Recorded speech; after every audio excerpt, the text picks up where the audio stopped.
So, I was reminded of a great story this week I wanted to share with you. It was my junior year in Bible college, and as a pastoral studies major, I was taking a preaching class.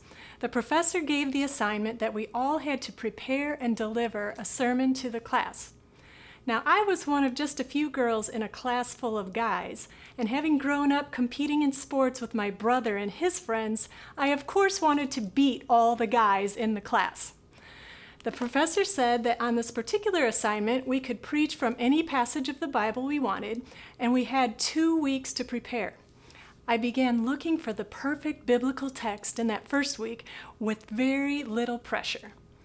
But then came the second week. I still hadn't found it, and just 2 days before the sermon was to be delivered, I was sitting in my apartment reading the Bible like crazy, and nothing seemed to make sense, not even John 3:16. And that's when the boxing match broke out. You're so stupid!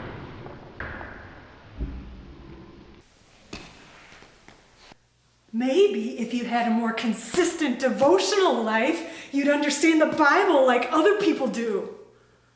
Maybe it's because you gained 25 pounds in the last year and all the fat cells went to your brain. How could you ever think God would use you as a missionary? Just when I had almost delivered the final knockout punch, I heard God speak to me oh so clearly. Karen, if you would have said those mean, negative things to anyone else, you would have immediately known you were way in the wrong, and you would have stopped and repented. You know you should never treat anyone else that way. Why then do you think it's perfectly okay to speak that garbage to yourself? And why, after speaking it, would you for a moment believe any of those lies? Now, I can't say I've never beaten myself up with all that negative junk like that since then, but when I do, I find myself going back to that very moment with God and remembering how loving and yet how serious He was about me speaking the truth to myself and believing it. So what about you? What kind of words do you speak to yourself? How many times have you set out to do great things to improve your life or the lives of others, and you don't get very far because you start hearing those negative words in your head, often spoken with your very own voice? How about 2016 being the year where we as friends kick those lies to the curb and start living out our full potential? How about this being the year that we get a better taste of what Jesus said in John 10:10, that the thief only comes to steal, kill, and destroy, but I come that they may have life and have it more abundantly. Now, I know you're like me in this, and that you want to have a fuller, more satisfying life.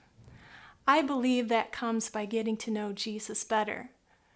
And there are 2 things that you can do to head in that direction.